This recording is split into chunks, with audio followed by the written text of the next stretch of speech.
Hi students, ఇప్పుడు మనము electrician trade నందు ఫస్ట్ ఇయర్కి సంబంధించి semester 1 module 3 wires, joints, soldering, UG cables అంటే అండర్ గ్రౌండ్ కేబుల్స్ ఈ చాప్టర్ నుంచి ప్రశ్నలు మరియు జవాబులు నేర్చుకుందాం. అయితే ఇందులో మొత్తము 52 ప్రశ్నలు ఉన్నాయి. వీలైతే ఒక వీడియోలో మనం చేయడం అనేది కొంత కష్టమే, ఎక్కువ లెంత్ అయిపోతుంది. మనము గంట పాటు ఉండే వీడియోలను తయారు చేయగలుగుతున్నాం. ఒక 25-30 ప్రశ్నలు పడుతూ ఉన్నాయి దానికి. అయితే ఇక్కడ 52 ప్రశ్నలు ఉండడం వల్ల దీన్ని మనము 2 వీడియోలుగా రూపొందించడం జరుగుతుంది. కాబట్టి ఇది మొదటి భాగము, పార్ట్ ఏ. దీనికి కంటిన్యూషను ఇంకొక భాగం ఉంటుంది, పార్ట్ 2. ఈ చాప్టర్లకు సంబంధించిన మొత్తము అన్ని ప్రశ్నలు 52 ప్రశ్నలు మనం నేర్చుకోవాలంటే మీరు 2 వీడియోలను తప్పనిసరిగా చూడవలసి ఉంటుంది.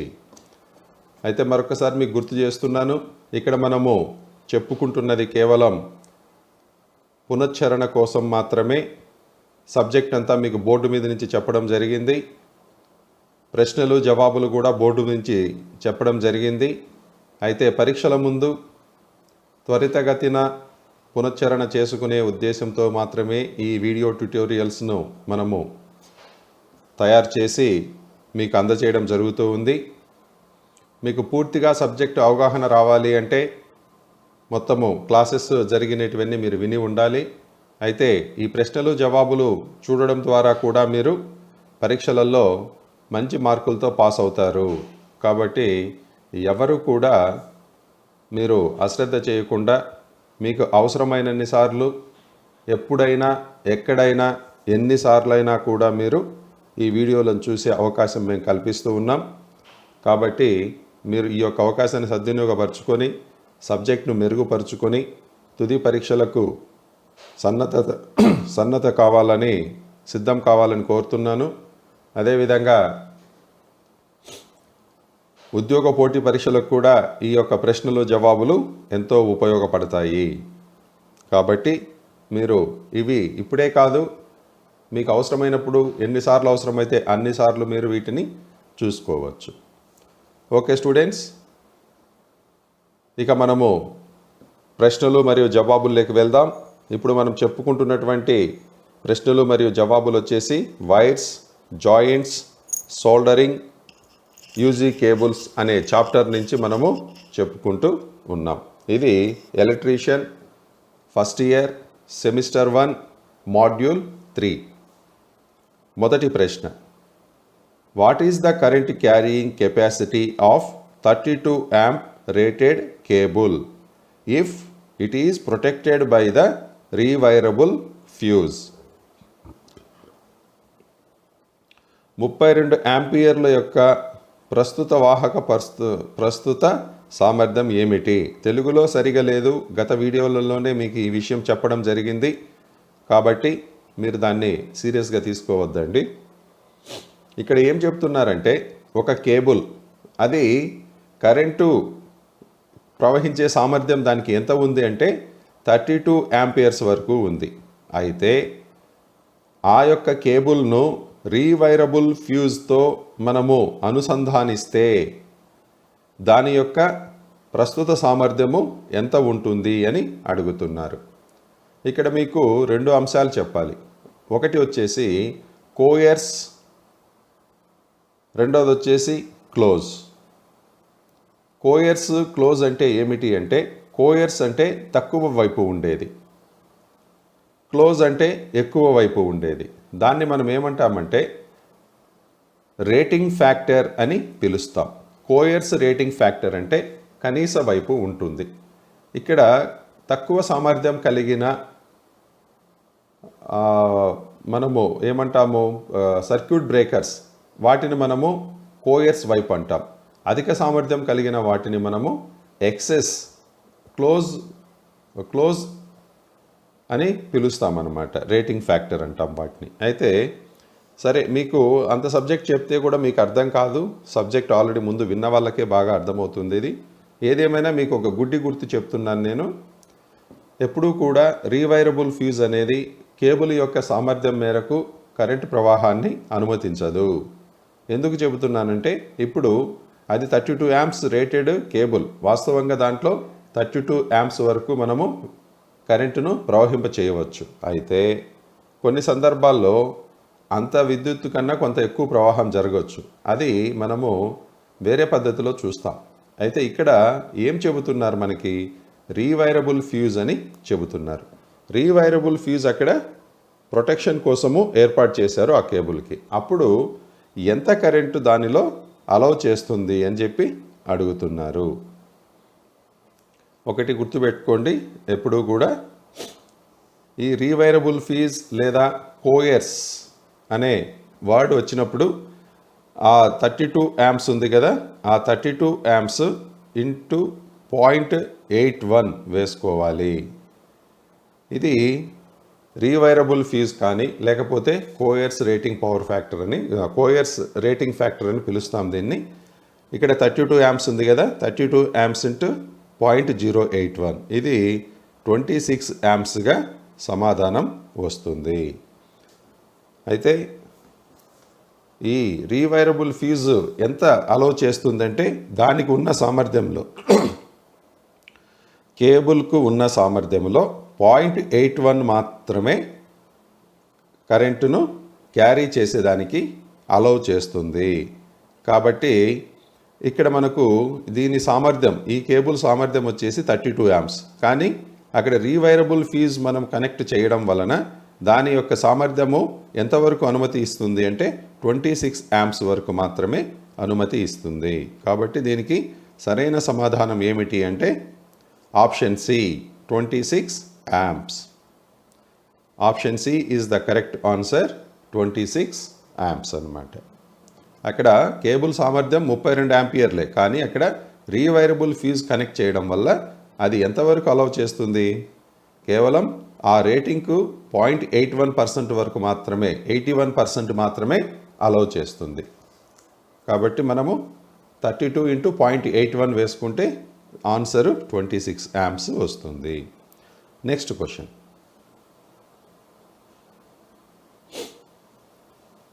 What is the possible range to measure the size of the wire in a standard wire gauge? ప్రామాణిక వైర్ గేజ్లో వైర్ యొక్క పరిమాణాన్ని కొలవడానికి సాధ్యమైన పరిధి ఏమిటి? Standard wire gauge, SWG. మనకు తెలుసు స్టాండర్డ్ వైర్ గేజ్ ఎలా ఉంటుంది, ఇలా గుండ్రంగా ఉంటుంది. ఇక్కడ స్లాట్స్ ఉంటాయి, చిన్న సైజు అట్లా చిన్నగా మొదలయ్యి కొంచెం పెద్దగా అట్లా పెద్దగా ఉంటుందన్నమాట. ఈ విధంగా స్టాండర్డ్ వైర్ గేజ్ ఉంటుంది. అయితే దీంట్లో ఎంత పరిధి వరకు మనము కొలవవచ్చు అని చెప్పి అడుగుతున్నారు. ఇది ఈ యొక్క స్టాండర్డ్ వైర్ గేజీ 4 ఆప్షన్స్ ఏమి ఇచ్చారంటే, ఏ 0.44, బి 0.42, సి 0.38, డి 0.36. అయితే ఈ SWGలో మనము మ్యాక్సిమం ఎంతవరకు కొలవవచ్చు, పాసిబుల్ రేంజ్ ఎంత అంటే ఆప్షన్ డి 0.36, 0 నుంచి 36 వరకు మనము కొలవగలము SWGలో, standard wire gauge. Next question. What is the name of the wire joint? ఇక్కడ చూపించినటువంటి వైర్ జాయింట్ పేరు ఏమిటి అని అడుగుతున్నారు. ఇక్కడ అది ఎలా ఉంది, ముడి వేసినట్టుగా ఉందన్నమాట. ముడి తిప్పారు, పురి తిప్పడం జరిగింది అక్కడ. దాన్ని ఏమని పిలుస్తామో చూద్దాం. Options: aerial tap joint, B knotted tap joint, C duplex cross tap joint, D double cross tap joint. అయితే ఇక్కడ ఉన్నటువంటి ఈ జాయింట్ పేరు ఏమిటిరా అంటే నాటెడ్ ట్యాప్ జాయింట్. ఇంతకుముందే చెప్పుకున్నాం మనం. నాట్ అంటే ముడి. ముందు మన చాప్టర్స్లో 2వ చాప్టర్లో ఈ కలపలో ముడి ఏర్పడేదాన్ని ఏమంటాము అంటే మనము నాట్ అని చెప్పుకున్నాము. అదేవిధంగా ఇక్కడ ఉన్నటువంటి జాయింట్ పేరు ఏమిటి అంటే knotted tap joint. Knotted tap joint. Next question. Which type of soldering flux is used for soldering galvanized iron? Galvanized ఐరన్ను సోల్డరింగ్ చేసేదానికి మనము ఏ రకమైన సోల్డరింగ్ ఫ్లక్స్ను ఉపయోగిస్తాము? ఆప్షన్స్: ఏ రోజిన్ అంటే మైనం అన్నమాట, B zinc chloride, C sal ammonia, D hydrochloric acid. మనము గాల్వనైజ్డ్ ఐరన్ను సోల్డరింగ్ చేసేదానికి మనము ఉపయోగించే సోల్డరింగ్ ఫ్లక్స్ పేరు ఏమిటి అంటే హైడ్రోక్లోరిక్ యాసిడ్ అనే సోల్డరింగ్ ఫ్లక్స్ను ఉపయోగించి మనము గాల్వనైజ్డ్ ఐరన్కు సోల్డరింగ్ చేస్తాము. సోల్డరింగ్ ఫ్లక్స్ ఇది గుర్తుపెట్టుకోండి. Next question. Which method of soldering is used for quantity production and for tinning work? ఇక్కడ ఏమడుగుతున్నారు? ఏ రకమైన సోల్డరింగ్ పద్ధతిని ఉపయోగించి మనము quantity production and for tinning work, ఉత్పత్తి కోసం, క్వాంటిటీ ప్రొడక్షన్ అంటే ఉత్పత్తి కోసం, అండ్ ఫర్ టిన్నింగ్ వర్క్ అన్నమాట. దేని ఏ యొక్క సోల్డరింగ్ మెథడ్ను మనము ఉపయోగిస్తాం? Options: A dip soldering, B soldering with a flame, C soldering with soldering iron, D soldering with soldering gun. అయితే మనము ఇక్కడ quantity production and for tinning work కోసం ఉపయోగించే సోల్డరింగ్ పద్ధతి ఏది అంటే option A dip soldering. Dip soldering. Next question. What is the name of the part marked as X in the underground cable? Underground కేబుల్లో ఎక్స్గా గుర్తించబడిన భాగము పేరేమిటి? ఇక్కడ ఇదంతా కూడా ఇక్కడ ఉండేటి వైర్లు, కండక్టర్స్ ఇక్కడ ఉన్నాయి. ఈ కండక్టర్స్కి ఇది అండర్ గ్రౌండ్ కేబుల్. ఇది అండర్ గ్రౌండ్ కేబుల్ అంటే భూమి లోపల వేసేటువంటి కేబుల్స్నే మనము అండర్ గ్రౌండ్ కేబుల్స్ అని అంటాం.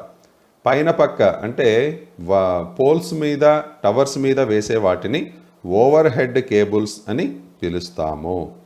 ఇక్కడ భూమి లోపల వేస్తున్నాం అండర్ గ్రౌండ్. ఇక్కడ అండర్ గ్రౌండ్లో వేసేటప్పుడు ప్రొటెక్షన్ అనేది చాలా ఎక్కువగా ఇవ్వవలసి ఉంటుంది. ఎందుకంటే భూమి లోపల మనము ఒత్తిడిని, తర్వాత నీటిని, చెమ్మను, అదేవిధంగా లోపల ఉండేటువంటి రకరకాల వాయువులను, వీటన్నిటి నుంచి రక్షణ కల్పించాలి. అదేవిధంగా చెదలు, పురుగు, ఇవన్నీ కూడా కెమికల్ సమస్యలు కూడా ఉంటాయి. వీటన్నిటి నుంచి రక్షణ కల్పిస్తూ మనము అండర్ గ్రౌండ్ కేబుల్కు ఇన్సులేషన్స్ అనేటివి అనేక రకాల లేయర్స్గా చేయడం జరుగుతుంది. దాంట్లో స్ట్రెంగ్త్ కోసం కొన్ని ఏర్పాటు చేస్తారు, కొన్ని వచ్చేసి ఇన్సులేషన్ కోసం ఏర్పాటు చేస్తారు, కొన్ని రప్చరింగ్ వాటి నుంచి బయటపడేదానికి ఏర్పాటు చేస్తారు, కొన్ని మాయిశ్చర్ను తట్టుకునేదానికి అంటే తేమను తట్టుకునేదానికి ఏర్పాటు చేస్తారు.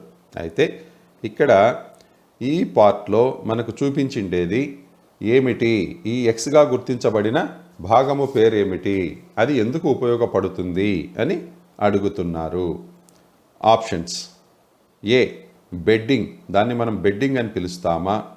బి ఆర్మరింగ్ అని పిలుస్తామా? సి లెడ్ షీత్, దాన్ని లెడ్ షీత్ అని పిలుస్తామా?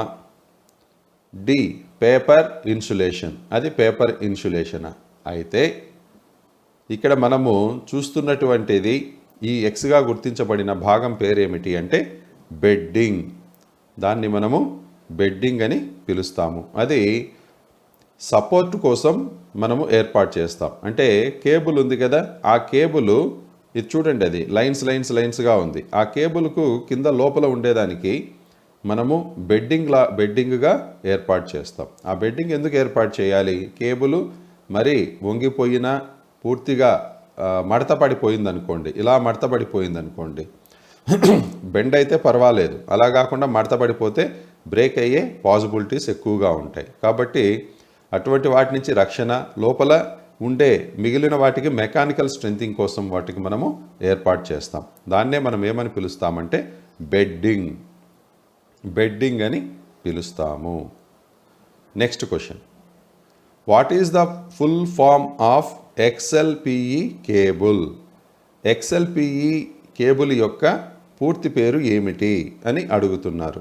Options: A cross line polyethylene, B excess line phase earthing, C cross linked polyethylene, D excess length paper and ebonite. అయితే దీనికి సరైన సమాధానం ఏమిటి అంటే cross linked polyethylene. Cross linked polyethylene. XLPE అంటే cross linked polyethylene. Next question, what is the purpose of serving layer in under ground cable? ఇక్కడ ఏం చెబుతున్నారు? సర్వింగ్ లేయర్, అండర్ గ్రౌండ్ కేబుల్లో సర్వింగ్ లేయర్ యొక్క ఉపయోగం ఏమిటి అని అడుగుతున్నారు. అది ఎందుకు ఏర్పాటు చేస్తారు? అండర్ గ్రౌండ్ కేబుల్లో సర్వింగ్ అనేది ఇందాక మీకు చెప్పాం, అనేక లేయర్లుగా ప్రొటెక్షన్ కోసము అండర్ గ్రౌండ్ కేబుల్లో అనేక పొరలుగా ఇన్సులేషన్ కావచ్చు, మెకానికల్ స్ట్రెంగ్త్ కోసం కావచ్చు, ప్రొటెక్షన్ ఫ్రమ్ అట్మాస్ఫియర్ కోసం కావచ్చు, ఇలా రకరకాలుగా లేయర్స్ ఒక్కొక్క దానికి ఒక్కొక్క అవసరం ఉంది.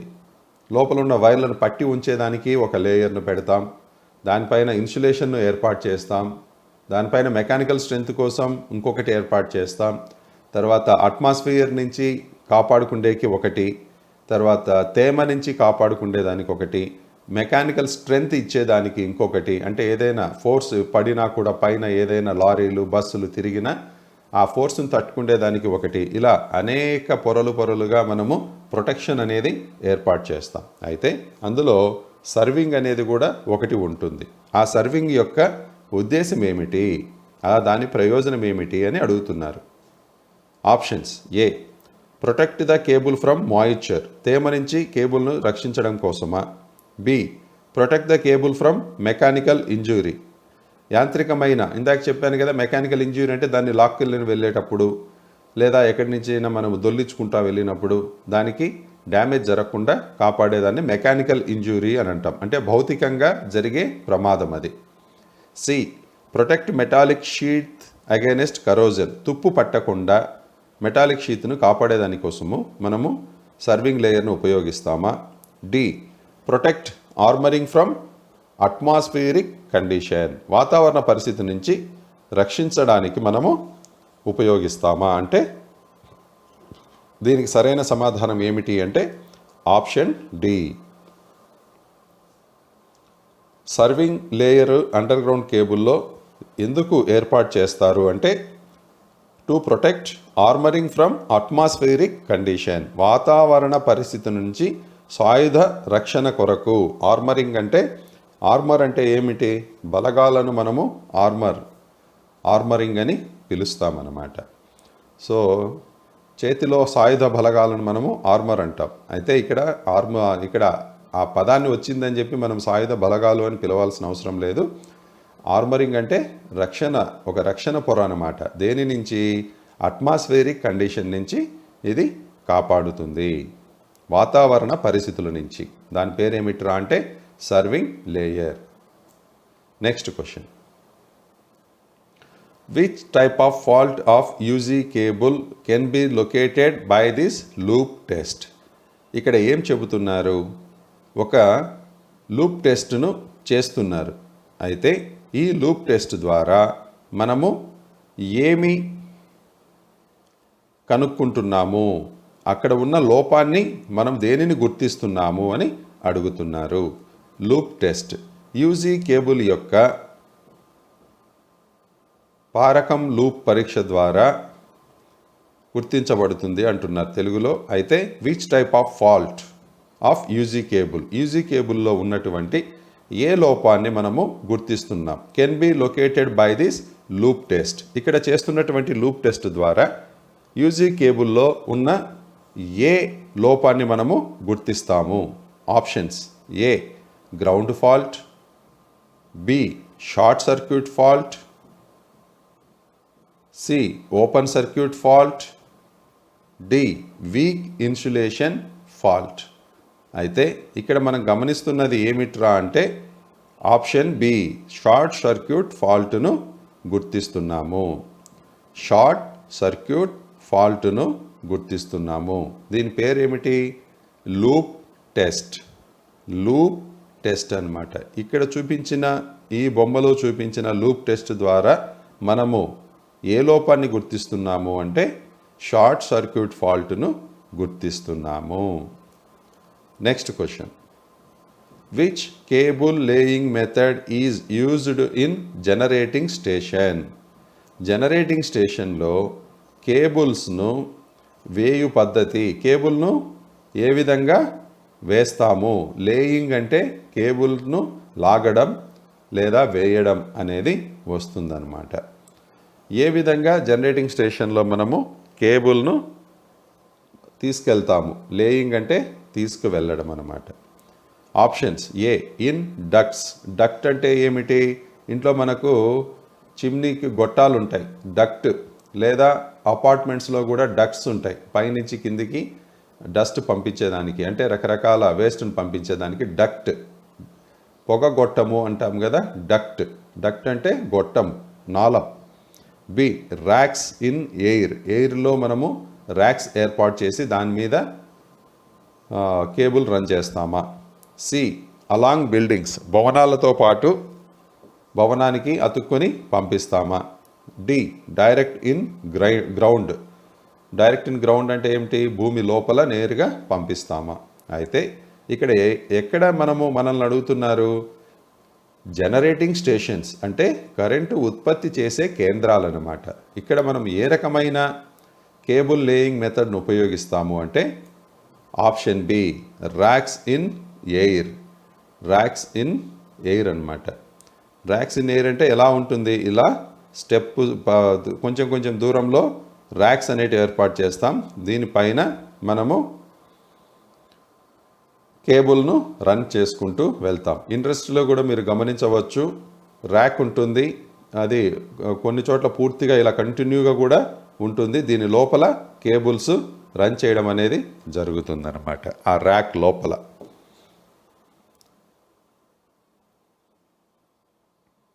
ఇది ఒక ర్యాక్ ఉంటుంది. కింద జల్లెడలాగా బొక్కలుగా ఉంటుంది. లోపల కింది పక్క భాగం అంతా మనకు కింది నుంచి చూస్తే పైన కేబుల్స్ వెళ్ళిండేటివి కూడా మనకు కనిపిస్తాయి. పైన కేబుల్స్ వెళ్తాయి అన్నమాట. ఆ విధంగా ర్యాక్స్లోంచి మనము గాలిలో ఉంటుందన్నమాట. అంటే గాలిలో అంటే పైనుంచి వేలాడుతూ ఉంటుంది. ఇది పైనుంచి సపోర్టింగ్ కేబుల్స్ ఉంటాయి. ఆ సపోర్టింగ్ కేబుల్స్ ద్వారా వీటిని వేలాడదీస్తూ ఉంటారనమాట. వేలాడదీసి వాటి మధ్యలో కేబుల్ను రన్ చేయడం అనేది జరుగుతుంది. Racks in air. Which cable laying method is used in generating station? Generating స్టేషన్స్లో కేబుల్ను ఏ పద్ధతిలో వేస్తారు అంటే racks in air. Next question: how many electrons are there in valence shell of a copper atom? ఒక రాగి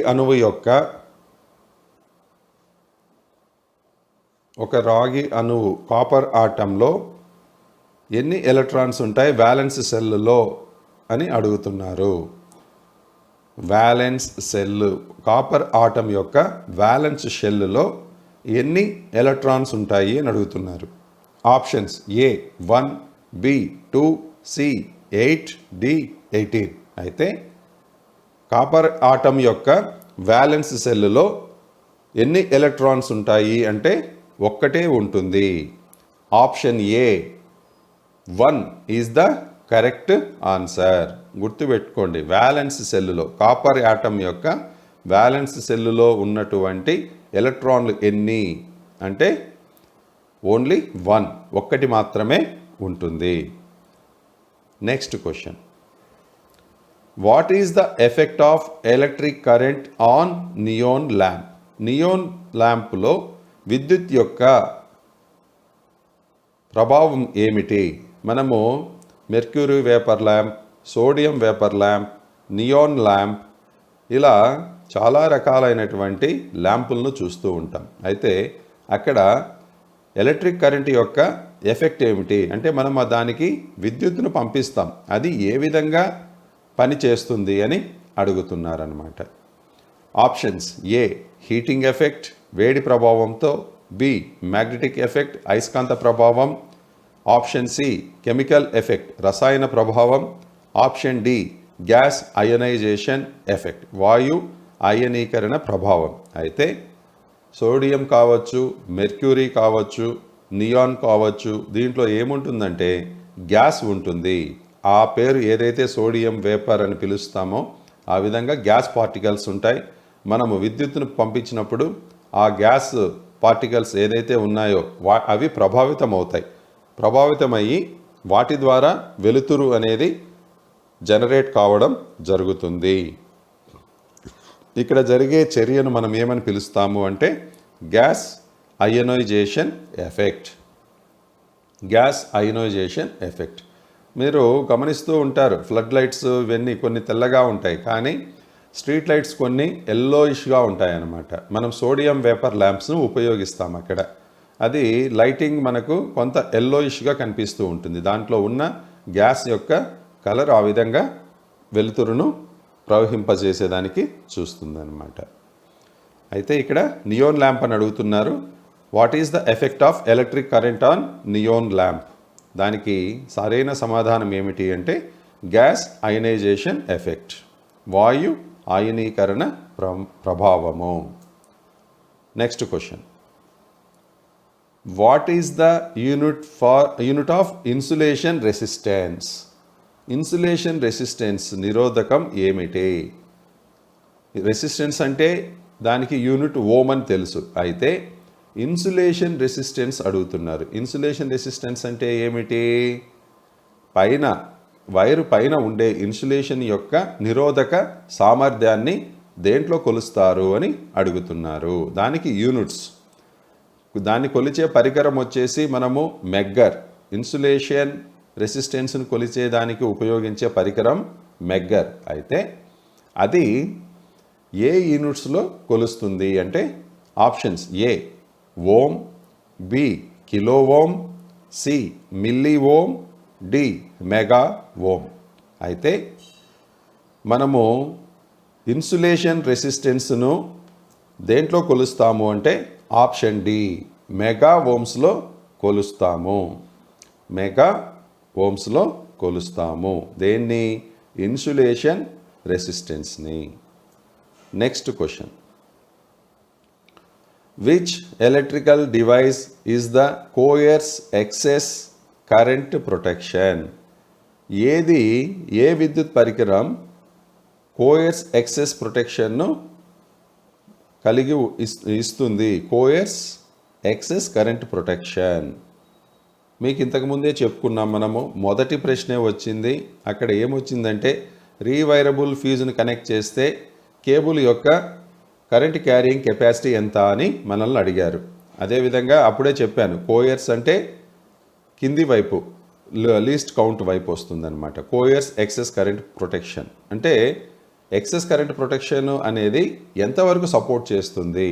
ఇది కోయర్స్ అంటే లీస్ట్ వైపు ఉంటుందన్నమాట, తక్కువ రకం అన్నమాట చెప్పాలంటే, వాస్తవంగా చెప్పాలంటే. Which electrical device is the coarse excess current protection? A cartridge fuses, B rewirable fuses, C miniature circuit breaker MCB, D high rupturing capacity HRC fuses.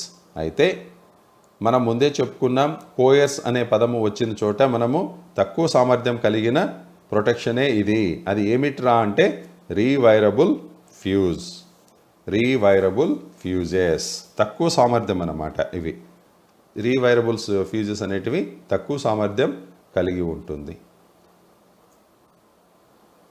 Which electrical device is the coarse excess current protection? దీనికి సరైన సమాధానం ఏమిటి అంటే option B, rewirable fuses. Next question. Which type of joint is used for extending the length of conductor in overhead lines? ఏ రకమైన జాయింట్ను ఉపయోగించి మనము ఓవర్ హెడ్ లైన్స్ యొక్క పొడవును పెంచేదానికి జాయింట్ వేస్తాము? ఇక్కడ ఏమడుగుతున్నారు? Overhead lines length, overhead లైన్స్లో ఉన్నటువంటి కండక్టర్ యొక్క పొడవును పెంచేదానికి మనము ఏ జాయింట్ను ఉపయోగిస్తాం? ఇప్పుడు మనకు ఒక వైర్ వస్తుంది, ఒక కండక్టర్ చుట్టలుగా వస్తాయి, ఆ చుట్ట అయిపోతుంది, ఆ చుట్టకు మళ్ళీ మనము ఇంకొక జాయింట్ వేసి దాన్ని కంటిన్యూ చేయాలి. ఎందుకంటే ఇప్పుడు ఎక్కడో జనరేటింగ్ స్టేషన్ దగ్గర నుంచి లేకపోతే సబ్ స్టేషన్ నుంచి ఇంటి దాకా రావాలంటే ఆ ఇంటి దాకా ఒకటే వైర్ కేబుల్ ఉండదు. దానికి ఆ కేబుల్ అయిపోతే మళ్ళీ మనం ఏం చేస్తాం? జాయింట్ చేస్తాం. మన ఇంట్లో కూడా మనము వైరు ఎంతవరకు వస్తే ఆ తర్వాత తిరిగి అవసరమైతే మనం దానికి మళ్ళీ జాయింట్ వేస్తాం. అటువంటి పరిస్థితులలో ఈ ఓవర్ హెడ్ లైన్స్లో కండక్టర్ను పొడిగించే దానికోసము మనము ఏ రకమైన జాయింట్ను వేస్తాము అని అడుగుతున్నారు. A scarfed joint, B aerial tap joint, C Britannia T joint, D Western Union joint. దీనికి సరైన సమాధానం ఏమిటి అంటే ఆప్షన్ డి. ఓవర్ హెడ్ లైన్స్లో కండక్టర్కు మనము ఇంకొక కండక్టర్ను జాయింట్ చేసేదానికి ఉపయోగించే జాయింట్ పేరు ఏమిటి అంటే Western Union joint. Western Union joint, దాని పేరు Western Union joint. Next question. Which type of soldering flux is used for soldering aluminium conductors? Aluminium కండక్టర్స్కు సోల్డరింగ్ చేసేదానికి మనం ఉపయోగించే సోల్డరింగ్ ఫ్లక్స్ ఏది? ఏ tallow, B kuralite, C zinc chloride, D sal ammonia rosin. అయితే ఇక్కడ aluminium conductors మనం ఎక్కడ ఉపయోగిస్తాం? ఓవర్ హెడ్ లైన్స్ కోసం ఉపయోగిస్తాం. అటువంటి చోట మనము వెళ్ళి అక్కడ జాయింట్ చేసిన తర్వాత తిరిగి మనం అక్కడ ఏం చేస్తామంటే వెల్డింగ్ కూడా చేస్తాం. ఎందుకంటే ఓవర్ హెడ్ లైన్లో కొంత గ్యాప్ ఉన్నా కూడా జాయింట్ దగ్గర ఏం జరుగుతుంది? ఎయిర్ దాంట్లోకి దూరిందిరా అంటే దాని మధ్య గ్యాప్ వచ్చేసి అక్కడ స్పార్క్ అనేది రావడం జరుగుతుంది, మంటలు ఏర్పడే ప్రమాదము ఉంది. అందుకోసం అని చెప్పి జాయింట్ చేసిన తర్వాత కూడా దానిపైన సోల్డరింగ్ను కరిగించి పోస్తారు. దాన్ని మనము ఏ రకమైన సోల్డరింగ్ ఫ్లక్స్ను ఉపయోగిస్తాము అని అడుగుతున్నారు. దీనికి సరైన సమాధానం ఏమిటి అంటే ఆప్షన్ బి కర్ అల్ లైట్. కర్ అల్ లైట్, దాని పేరు ఏమిటిరా అంటే ఆ సోల్డరింగ్ ఫ్లక్స్ పేరు ఏమిటి అంటే ఆ రకం మనం which type of soldering flux, ఏ రకమైన సోల్డరింగ్ ఫ్లక్స్ని మనం ఉపయోగిస్తాము అంటే kuralite. Next question. What is the effect on molten solder due to repeated melting? Repeated melting అంటే ఏమిటి? మోల్టన్ సోల్డర్ అంటేనే కరిగించబడిన సోల్డర్ అని అర్థం, మోల్టెన్ అంటే. అయితే దాన్ని పదే పదే కరిగించడం ద్వారా ఎటువంటి చర్య జరుగుతుంది అని అడుగుతున్నారు. What is the effect of molten solder due to repeated melting? ఆ యొక్క సోల్డర్ను ఆల్రెడీ కరిగి ఉంది, దాన్ని పదే పదే కరిగించడం ద్వారా, రిపీటెడ్ మెల్టింగ్ చేయడం ద్వారా ఎటువంటి ప్రభావం ఏర్పడుతుంది? ఎఫెక్ట్స్ ఏమిటి అని అడుగుతున్నారు. Options. A tin content reduced, B lead content reduced, C prevent slug formation, D uneven flowing in joints. Tin content తగ్గుతుందా, లెడ్ కంటెంట్ తగ్గుతుందా, స్లగ్ ఫార్మేషను నిరోధించబడుతుందా, లేకపోతే జాయింట్స్లో సమానంగా ప్రవహించదా? అయితే మనము పదే పదే ఆ సోల్డర్ను కరిగించడం వల్ల ఏం జరుగుతుందంటే దానిలో ఉన్నటువంటి టిన్ కంటెంట్ తగ్గిపోతుంది. టిన్ కంటెంట్, దాంట్లో టిన్ ఉంటుంది. ఆ టిన్ అనే మెటల్ అనేది దాని యొక్క కంటెంట్, దాని శాతము తగ్గిపోతుంది పదే పదే కరిగించడం ద్వారా. అవసరమైనప్పుడు మాత్రమే కరిగించాలి. పదే పదే కరిగిస్తే దాంట్లో ఉన్న టిన్ కంటెంట్ తగ్గిపోతుంది. Next question, what will happen to PVC insulation in cable carries excess current continuously for long period? కేబుల్లో పీవీసీ ఇన్సులేషన్ ఏం జరుగుతుంది? దీర్ఘకాలం నిరంతరంగా కొనసాగుతుంది. ఓకే, ఇక్కడ ఏం చెబుతున్నారంటే ఆ కరెంటు క్యారీయింగ్ కేబుల్ నందు ఎక్కువ కాలము ఎక్సెస్ కరెంటు ప్రవహిస్తే దానిపైన ఉన్నటువంటి పీవీసీ ఇన్సులేషన్కు ఏమి జరుగుతుంది అని అడుగుతున్నారు. అంటే ఇప్పుడు మనము 10 amps రేటింగ్ కలిగిన కేబుల్ ఉంది. అయితే దాంట్లో 12 amps 13 amps ప్రవహించింది అనుకోండి. అప్పుడు దానిపైన ఉండే పీవీసీ ఇన్సులేషన్కు ఏం జరుగుతుంది అని అడుగుతున్నారు. ఎక్సెస్ కరెంట్ ప్రవహిస్తే, అది కూడా ఏదో 1 నిమిషం 2 నిమిషాలు కాదు, ఎక్కువ సమయం 10, 15, 20 నిమిషాలు లేదా అర్ధగంట, గంట, 2 గంటలు అలా ప్రవహిస్తూ ఉంటే ఆ ఇన్సులేషన్ ఏం జరుగుతుంది? Options: A, voltage drop increases, voltage drop అనేది పెరుగుతుందా? B, voltage drop decreases, voltage drop అనేది తగ్గుతుందా? C, insulation resistance increases, insulation యొక్క నిరోధక శక్తి పెరుగుతుందా? D, insulation resistance decreases, insulation నిరోధక శక్తి తగ్గుతుందా? Option D is the correct answer. ఎందుకంటే దాంట్లో అధిక విద్యుత్ ప్రవాహం జరిగినప్పుడు ఆ యొక్క ఎఫెక్ట్ ఆ పీవీసీ ఇన్సులేషన్ మీద పడుతుంది. అది అలాగే ప్రవహిస్తూ ఉంటే కొంత సమయం తర్వాత ఆ దాంట్లో పీవీసీ ఇన్సులేషన్లో ఉన్న నిరోధక శక్తి అనేది తగ్గిపోతుంది. అది ఇంకా ఎక్కువ సమయం కొనసాగితే ఇన్సులేషన్ బ్రేక్ అయిపోతుంది. బ్రేక్ అయిపోవడం అంటే మెల్ట్ అయిపోతుంది, అది కరిగిపోతుంది. కరిగిపోయి అగ్ని ప్రమాదాలను సంభవించేదానికి అవకాశము కల్పిస్తుంది. కాబట్టి దాని సామర్థ్యం మేరకే లోపల కరెంటు ప్రవహిస్తున్నంత వరకే పీవీసీ ఇన్సులేషన్కు ప్రమాదం లేదు. అలా కాకుండా మనము ఒక సన్నపాటి వైర్ పెట్టి మనం ఒక ఎలక్ట్రిక్ హీటర్ పెట్టామనుకోండి, 1 స్క్వేర్ ఎంఎం కానీ 1.5 స్క్వేర్ ఎంఎం కానీ లేకపోతే 0.75 స్క్వేర్ ఎంఎం వైర్ పెట్టి మనము ఎలక్ట్రిక్ హీటర్స్ని కనెక్ట్ చేశామంటే కొద్దిసేపటి తర్వాత ఇన్సులేషన్ కరిగిపోయి అగ్ని ప్రమాదం సంభవిస్తుంది. ఫ్యూజ్ పోవచ్చు, కానీ ఫ్యూజ్ కూడా కొన్నిసార్లు సపోర్ట్ చేయనప్పుడు ఏం జరుగుతుందంటే అగ్ని ప్రమాదాలు ఎందుకు సంభవిస్తాయి? విద్యుత్తుకు సంబంధించిన అగ్ని ప్రమాదాలు అంటే అధిక వేడి వలన.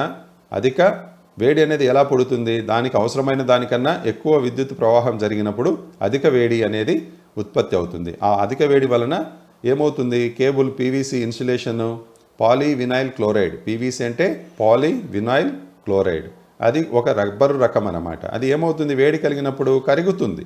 కరిగి ఆ కండక్టర్ అనేది బయటికి రావడం ద్వారా అగ్ని ప్రమాదం అనేది సంభవిస్తుంది. Next question, which method of cable laying is suitable for congested areas? Congested అంటే ఇరుకైనటువంటి ప్రదేశాలలో మనము కేబుల్ను వేసేదానికి ఏ పద్ధతిని ఉపయోగిస్తాము అని అడుగుతున్నారు. అక్కడ కంజెస్టెడ్ ఏరియాస్ అంటే ఇరుకైన ప్రదేశాలు. ఇరుకైన ప్రదేశాలలో మనము ఏ రకమైన పద్ధతిని ఉపయోగించి కేబుల్ను వేస్తాము? Options: A, racks in air, B, duct pipes, C, along buildings, D, direct in ground. అయితే గ్రౌండ్లో వేయాలి అంటే మనకున్న సమస్య ఏమిటిరా అంటే అక్కడ కేబుల్ను తవ్వాలి అంటే కూడా, గుంతలు తవ్వాలంటే కూడా అవకాశం ఉండదన్నమాట. అటువంటప్పుడు మనము రాక్స్ ఇన్ ఎయిర్ అనేది ఎక్కడ ఉపయోగిస్తాం? పవర్ జనరేషన్ స్టేషన్స్లో ఉపయోగిస్తాం. డక్ట్ పైప్స్, ఇక్కడ దీనికి ఇరుకైన ప్రదేశాలు కలిగినటువంటి చోట కేబుల్స్ను మనము వేసే పద్ధతి ఏదిరా అంటే డక్ట్ పైప్స్ అన్నమాట. డక్ట్ పైప్ అంటే ఏమిటి? గాలి వెళ్ళేదానికి ఉపయోగపడే వాటిని మనము డక్ట్ అంటాం. అయితే ఇక్కడ డక్ట్ పైప్స్ని ఏం చేస్తామంటే గొట్టాల ద్వారా మనము వైర్ను తీసుకొని వెళ్తాము. అంటే అది ప్లాస్టిక్ అని మీరు అడగొచ్చు. ప్లాస్టిక్ కాదు, జిఐ కూడా ఉంటుంది. గాల్వనైజ్డ్ ఐరన్ కూడా పైపులు వేసేసి ఇరుకైన ప్రదేశాలు మీరు గమనించే ఉంటారు. అక్కడక్కడ కింది పక్క కొన్ని చోట్ల పైప్ వేసేసి పైపు లోపల వైరు పోయి ఉంటుంది. మీరు మున్సిపాలిటీ వాళ్ళ దగ్గర గమనించారంటే రోడ్ల పక్కన అక్కడక్కడ కొన్ని సందర్భాలలో డక్ట్ పైప్స్ అనేటివి లేదా చిన్న ఇరుకైన సందులు ఎక్కడైనా ఉంటే అక్కడ కూడా మీరు గమనించవచ్చు. డక్ట్ పైప్స్ను వేసి దాని ద్వారా కేబుల్స్ను రన్ చేయడం అనేది జరుగుతుంది. డక్ట్ పైప్ అని పిలుస్తాం దాన్ని మనం. Next question, what is the name of the part marked X in UG cables? ఈ యొక్క అండర్ గ్రౌండ్ కేబుల్లో ఎక్స్గా గుర్తించబడిన భాగము పేరేమిటి అని అడుగుతున్నారు. Options: A serving, B bedding, C armouring, D lead sheath. అయితే ఈ బొమ్మలో చూపించినటువంటి ఈ ఎక్స్గా గుర్తించబడిన భాగం పేరేమిటి, ఆ పార్ట్ పేరేమిటి అంటే లెడ్ షీత్. లెడ్ షీత్ అన్నమాట. ఇది లెడ్ షీత్. ఈ భాగం ఎక్స్గా గుర్తించబడిన భాగం ఏమిటి అంటే లెడ్ షీత్. నెక్స్ట్ క్వశ్చన్,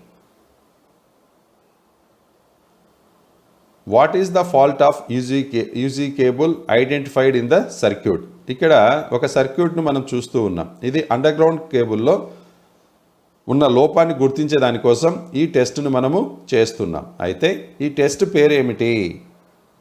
ఈ టెస్ట్ ద్వారా మనము ఏం కనుక్కుంటాము అని అడుగుతున్నారు. ఇంతకుముందు కూడా సేమ్ క్వశ్చన్ వచ్చింది మనకు.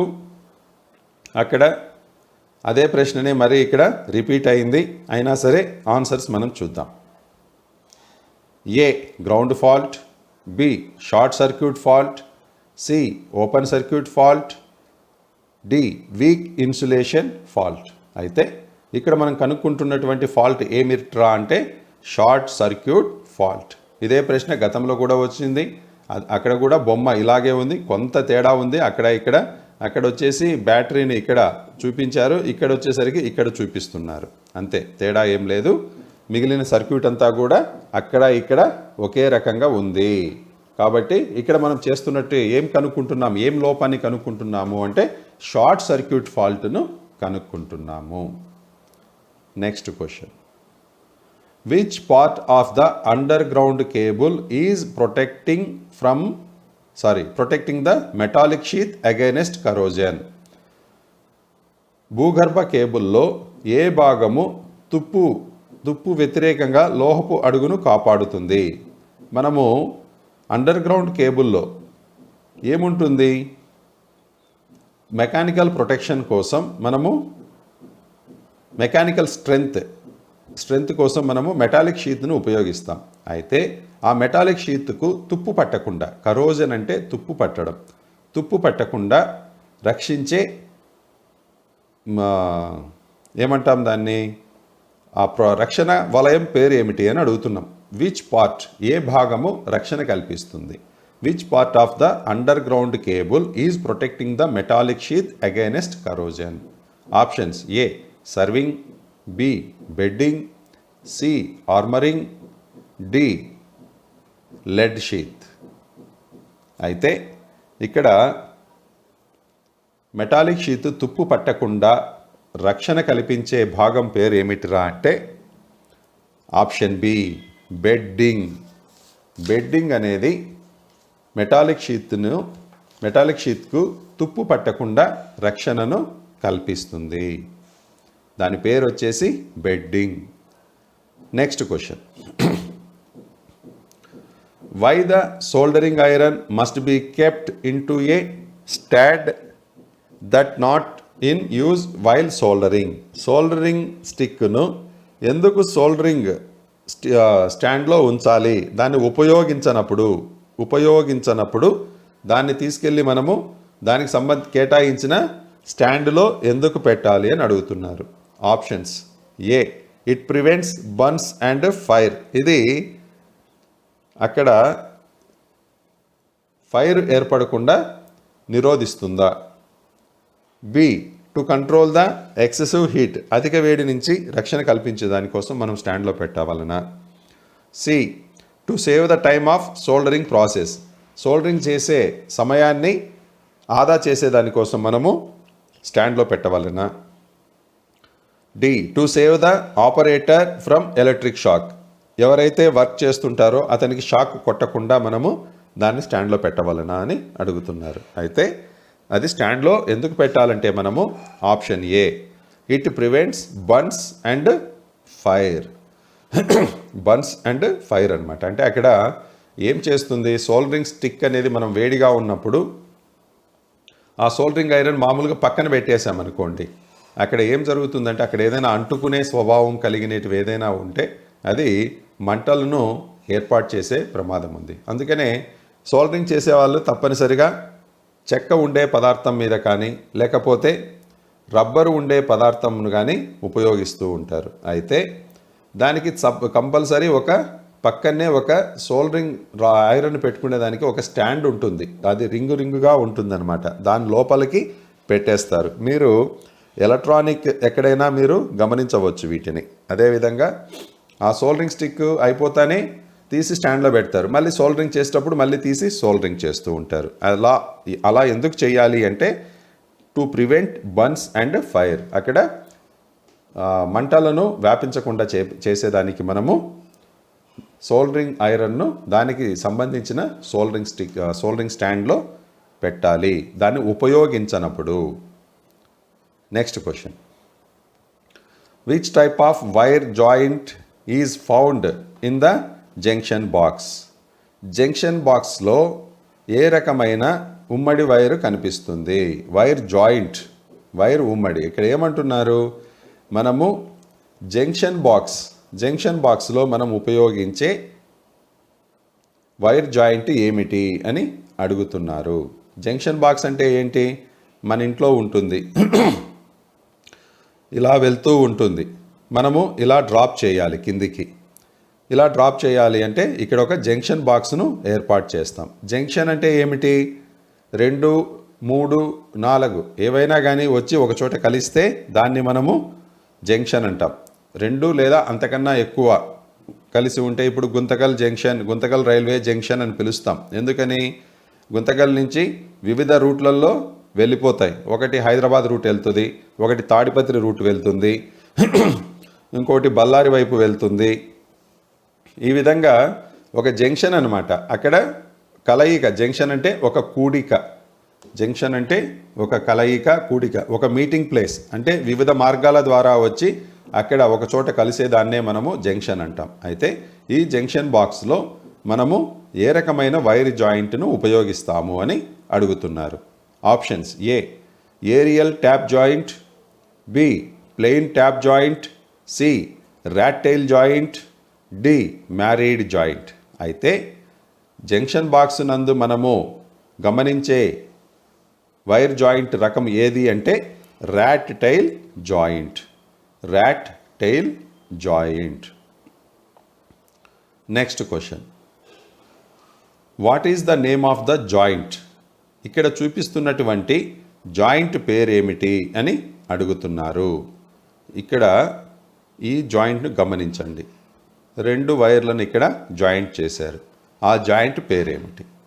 Options: A, married joint, B, scarfed joint, C, Western Union joint, D, Britannia straight joint. అయితే ఈ జాయింట్ పేరేమిట్రా అంటే మ్యారీడ్ జాయింట్. ఆల్రెడీ ఐటీఐలో ప్రాక్టికల్ చేసిన వాళ్ళకి ఈ జాయింట్ చేసే ఉంటారు. అయితే ఈ జాయింట్ పేరు ఏమిటి అనేది మీరు మర్చిపోయి ఉండొచ్చు. ఈ జాయింట్ పేరు ఏమిట్రా అంటే married joint. Married joint. Next question, what is the use of Britannia T joint? Britannia T joint యొక్క ఉపయోగం ఏమిటి అని అడుగుతున్నారు. A, extending the length of the lines, లైన్ల యొక్క పొడవును పెంచేదానికోసం బ్రిటానియా టీ జాయింట్ వేస్తామా? B, inside and outside wiring installation, లోపల మరియు బయట వైరింగ్ ఇన్స్టలేషన్ కోసం దీన్ని ఉపయోగిస్తామా? Mechanical stress not required on conductor. దీనివల్ల ఈ బ్రిటానియా టీ జాయింట్ వలన కండక్టర్ పైన మెకానికల్ స్ట్రెస్ అవసరం లేకుండా ఉంటుందా? D. Tapping the service connection from overhead lines. Overhead lines నుంచి మనము ట్యాపింగ్ చేసే చోట మనము బ్రిటానియా టీ జాయింట్ను ఉపయోగిస్తామా అని అడుగుతున్నారు. దీనికి సరైన సమాధానం ఏమిటి అంటే ఆప్షన్ డి అనమాట. ఇది ఎందుకు ఉపయోగిస్తాం బ్రిటానియా టీ జాయింట్ అంటే సర్వీస్ లైన్ల నుంచి, అంటే మన ఇంటి దాకా పోల్ వస్తుంది ట్రాన్స్ఫార్మర్ దగ్గర నుంచి, ట్రాన్స్ఫార్మర్కి ఏమో లైన్స్ సబ్స్టేషన్ నుంచి వస్తాయి. అయితే ఆ పోల్ దగ్గర నుంచి మన ఇంటికి సర్వీస్ వైర్ లాగాలి. ఎందుకని? మన ఇంట్లో కనెక్షన్ ఇవ్వాలి. కనెక్షన్ ఇచ్చేదానికోసము ఆ యొక్క ఓవర్ హెడ్ లైన్ నుంచి మనము ట్యాపింగ్ పద్ధతిలో తీసుకుంటాం సర్వీస్ లైన్. ఆ ట్యాపింగ్ పద్ధతినే మనం ఏమంటామంటే అక్కడ వేసే జాయింట్ పేరు ఏమిటి అంటే Britannia T joint. Britannia T joint. మనకు పోల్ ఉంటుంది. ఈ పోల్ పైన లైన్లు వచ్చి ఉంటాయి. మనము ఒక ఫేస్ ఒక న్యూట్రల్ను మనము తీసుకోవాలి. ఇంటికి తీసుకోవాలంటే ఇక్కడ మనము జాయింట్ వేయాలి ఆ యొక్క సర్వీస్ ఓవర్ హెడ్ లైన్ దగ్గర. అక్కడ మనము వేసే జాయింట్ పేరు ఏమిటి అంటే బ్రిటానియా టీ జాయింట్. స్టూడెంట్స్, ఇప్పటి వరకు మనము ఈ వైర్స్, జాయింట్స్, సోల్డరింగ్ మరియు యూజీ కేబుల్ అంటే అండర్ గ్రౌండ్ కేబుల్ నుంచి 26 ప్రశ్నలను నేర్చుకున్నాం. ఇక్కడ ఇది మొదటి భాగము. రెండవ భాగంలో మిగిలిన 26 ప్రశ్నలను మీకు చెప్పడం జరుగుతుంది. మొదట ఎవరైనా రెండవ వీడియోను నేరుగా ఓపెన్ చేస్తే ముందు ఈ వీడియోను చూడండి. ఈ వీడియో చూసిన తర్వాత మీకు మొదటి 26 ప్రశ్నలపైన అవగాహన వచ్చిన తర్వాతనే రెండవ వీడియోను గమనించండి. Okay students, all the best. Thank you. Bye.